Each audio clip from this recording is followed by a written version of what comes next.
Hello ladies and gentlemen, welcome back. I'm Brendan Lee. In this video I want to talk to you about changing one's beliefs. Changing one's beliefs. This comes from the forum. I'll read briefly. Hello Brendan, I've been experimenting with some common methods to change my beliefs about myself and the world. What's your opinion on hypnosis, affirmations, etc. to change subconscious or unconscious programming? From my experience, these methods don't induce an insight necessarily, and they brute force change, but I still think that it's valuable, especially combining them with a curiosity to know more about the beliefs that I hold true, seen and unseen. I can also see the viewpoint that in order to change something, I first need to get in touch with it, accept it, see how it is generated, and see if I have the control to stop it and or change it myself without external input. New beliefs. These methods give something to replace the beliefs, and if I adopt beliefs this way may be more healthy to live like that, but still it guarantees no understanding. I would love your opinion on how you would approach it as Brendan. Thanks. I'll approach it as Brendan. You're welcome. All right. Yeah, interesting question. So off the cuff, in the work that we do here, consciousness work, we don't do positive thinking. Which I think a lot of people then go, well, shit, and then they go to negative thinking. We don't want to do negative thinking either, okay? It's just we don't promote positive thinking we just don't do that. And it seems to me that positive thinking, unless it actually changes something for real, is usually just a Band-Aid on a core symptom. Okay, it's just like a little fix. Or I'm going to pretend like things are good, but they're actually really not confronting the core issue. So now, if you're doing hypnosis, which I'm open, if hypnosis works, if it makes a real change, which is to say that you have some shit going on, you do hypnosis, now you don't have that shit going on anymore, cool. Or if your brain is wired up a certain way and you hypnotize yourself and now the wiring is some other way, totally fine with that. I don't care. Does it work or not? Does it produce results or not? Does it produce healthy results? If it does, cool, then you've got healthy results. If it does not, then it may fall into the category of like foo-foo stuff, positive thinking that doesn't actually change anything, pretending like it's not there when it really is there, which I see as like a lie, like trying to pretend like nothing's wrong when it really is. And so those are my thoughts on that, okay? No problems with it. It just, if you find it healthy, if you find it empowering, if you find what you're doing enlivening, that's what I stand for. If it's effective and functional, good. I'm in that direction. You don't have to be effective and functional, empowered. That's just my direction. So you can consider your hypnosis or positive thinking in that light. Is it real or not? Is it getting real results or not, or is it just faking? You see, answering these questions might be useful to clarify. I'm about clarity as well. All right, so now the approach that we use here for making changes, because I'm noticing in your post here, which if y'all are out there, you want to write in my forum, check the links, navigate my website, go to the forum, you can write to me. It helps me create content and also helps build content and build a community of people, which I'm also in support of. And what I'm hearing in your writing is that you want to get in touch with stuff and then replace one belief with another. Our relationship to beliefs here is get rid of them all, okay? No beliefs. Now, but not like a belief, like a reality. And so now that I've said that, what do I mean? Say I want to get healthy. I want healthy, and I know I should eat well, but I don't. And I don't eat well because I've got some stuff going on that drives me. Likely some core beliefs about myself, about reality, about how I should be. Maybe I've got leftover stuff from my past and it's traumatizing. And about that stuff, I now believe I am a certain way, or I believe that I have to be a certain way in relationship to the stuff that I perceived. Not the stuff that happened, but the stuff that I think happened. What I experienced to happen. See how I made a distinction there between what happened and then, like, what is all the meaning to me? And then what am I in relationship to all that meaning? That would be like a core belief about myself.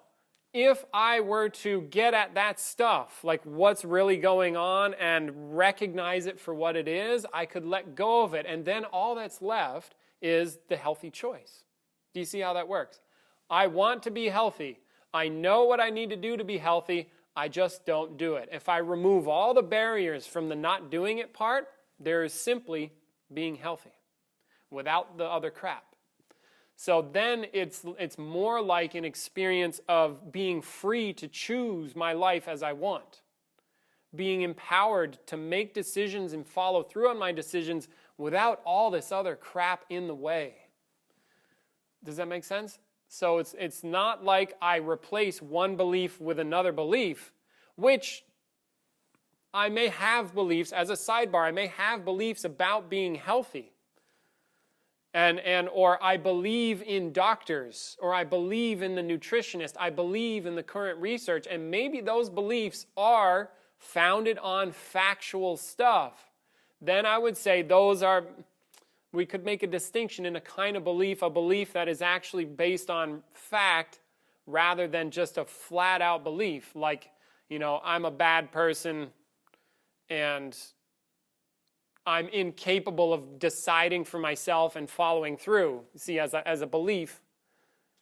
Whereas I can know if I eat certain foods, I'm going to benefit from that. Like if I eat apples, I don't get scurvy or something like that. Why? Because scientists have worked that out. It's proven, okay, I can believe that. I can trust that knowledge.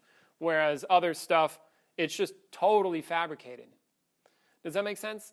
And if you have questions about this, hit me in the comments. I'm happy to clarify and work with you. So then rather than replacing one belief with another, it's just get rid of the beliefs and then choose how to live.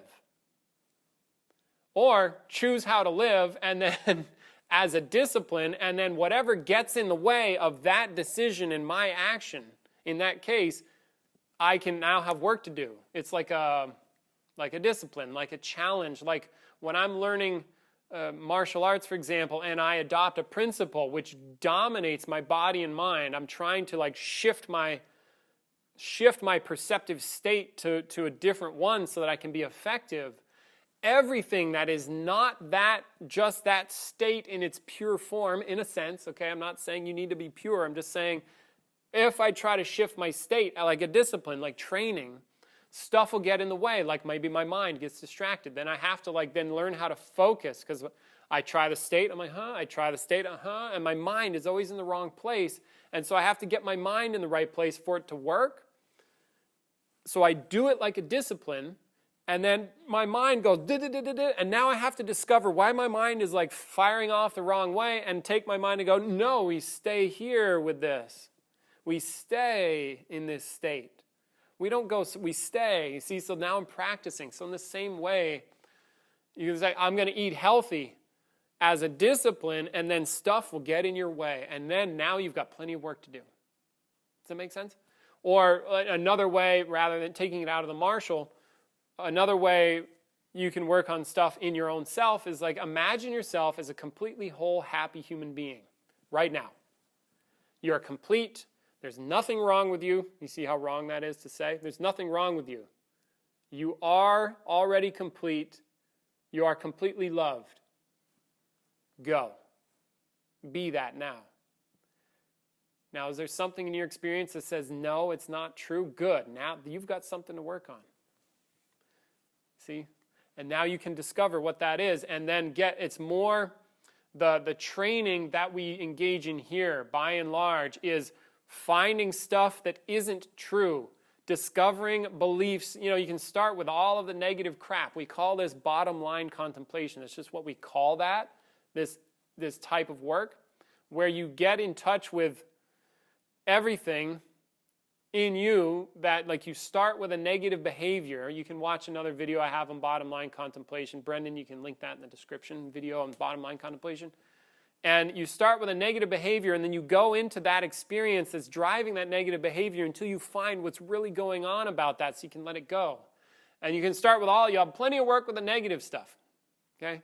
And so then it's like getting rid of beliefs rather than taking one belief and replacing it with another. It's just free from all beliefs.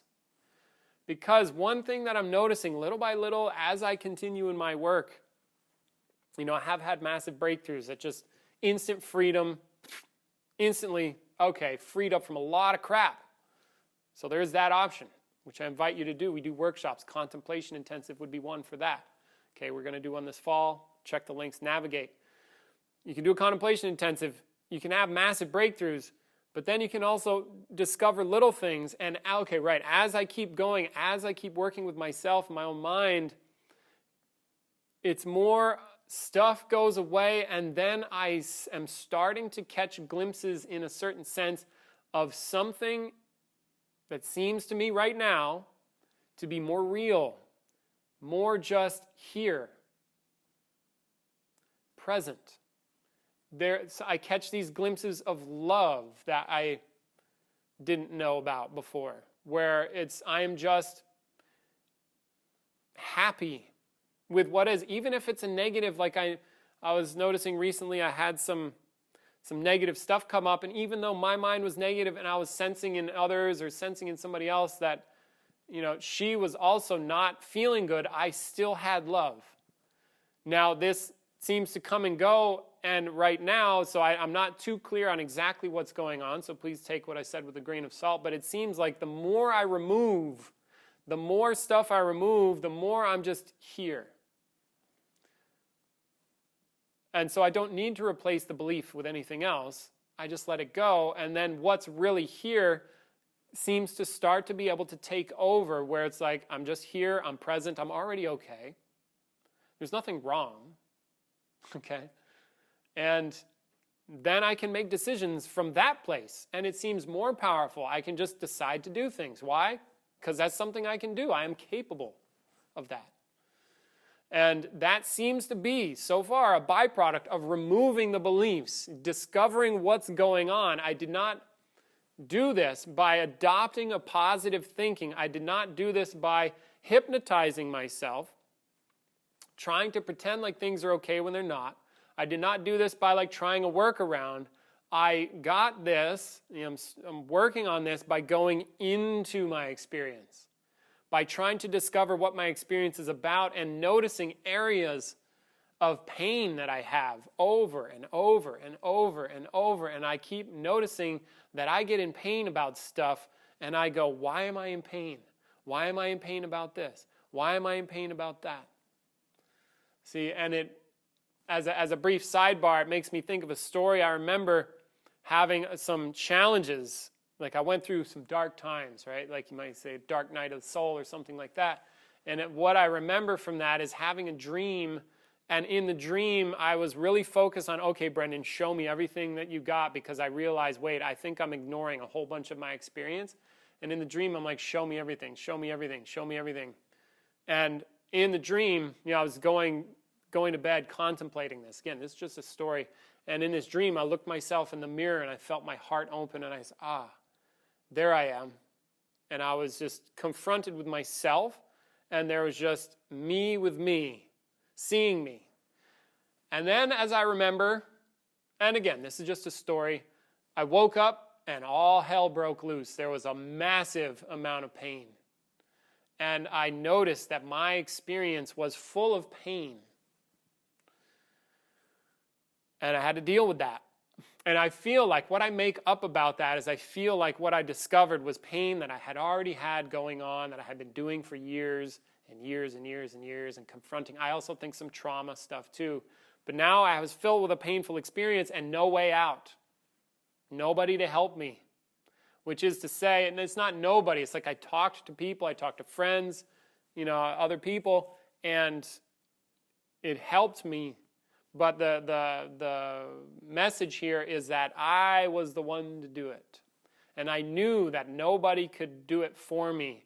Now I'm stuck with my experience. I feel like I confronted my own experience in a way that's like, oh, okay, it's on me. Okay, so that's the story. So now going forward, I do have this perspective where if I have a painful experience, I really try not to attribute it to somebody else. Yes, they may trigger. They may have actions that set off a trigger, but the trigger's in me. And my pain is mine.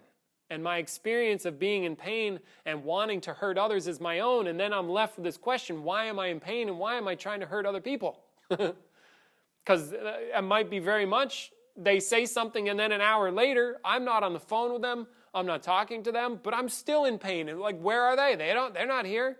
But I'm in pain. And then I go, why? And I rack my brain and I start to find things out. So I'm just saying this as an invitation and as something for you to consider.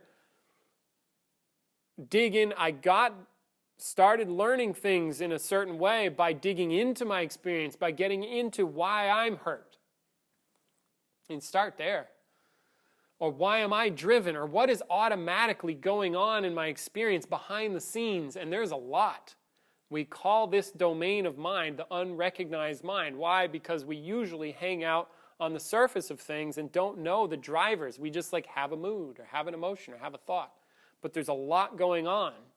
And so I'm more and more trying to get into what is going on, and I'm starting to discover things and free myself from stuff that is just flat out painful, hurtful, and goddamn unnecessary. It's based on fear. It's based on greed, pain. It's based on past trauma. It's based on ways that I think the world needs to go that I learned when I was a kid. It's like all this blah, blah, blah, blah, blah, blah, blah. And it does nothing for me. So in this case, I am not trying to, bringing back to your forum post, again, thanks for writing in. I am not trying to replace one belief from another. I am aggressively moving into my experience to discover what's there. And the more I do that, the more I discover that is flat out unnecessary. And then I really am motivated to let it go. And then it frees me up. And I start to see something that's been there the whole time that is obscured. And it seems more and more that the stuff that is already here is more like love. It's more like presence. It's more like just being without needing to be a certain way. That seems to be at the bottom. Okay? And that seems more healthy. Just being here without like, oh my God, people need to be a certain way. See how like, oh my God, I need to be a certain way and I'm wrong if I'm not. And I screw myself up. Or they said something and now I'm hurt. It's like, but you see how automatic that can be. Somebody's like, fuck you, or like, I'm going to leave you. And you see how hurt you might feel. But why are you in hurt? Maybe they're acting from their own hurt. Do you ever look at the other people's pain that they're in when they're angry with you? No, it's usually like, fuck you, right? But that means you're hurt. So now we've got a pain factory and nobody knows why it's happening. See, and then so again, we like keep considering these things. Okay? So, yeah, take a look. Get into your experience. That's what I have for you on that. And in terms of health, if you want to discover what's healthy, look at like, what is healthy? How do you create it? What is it to be unhealthy? Get into it so that you recognize it and then you can move in the direction of health. Because one thing that I don't think is healthy that could be a trap is like, I need to be healthy, otherwise I'm a bad person. You see how that's sort of unhealthy? I'm driven to be healthy. I need to be healthy. And people who aren't healthy are bad and wrong. And you see, so then there's like an unhealthy relationship to being healthy. You see how that might work? So that, again, like a little trap at little things, and then you can discover why you're doing that and let it go. And then you could maybe just be healthy and loving without the pretense, without the extra crap. And it's just more real, more healthy, more enlivening, more empowering, stuff like that. All right, so thank you very much for writing in the forum. That's what I have for you. If any of that's not clear, you can hit me in the forum, comment on that, comment on this video, let me know, hit me up. If you want to do powerful work here, you're always invited to come here and do a workshop. I also have monthly Zoom calls where people are paying a little bit each month, And you get group coaching. You can ask questions about consciousness, skill, martial arts if you want, personal power, effectiveness, human growth, all that stuff is welcome there. And we do work together, and I help serve others. So if you want that, check the links in the description. Navigate my website. Check out the workshops. You'll check out Rolston's website for now. And thanks very much. Much love. Take care. I'm Brendan Lee. Till next time.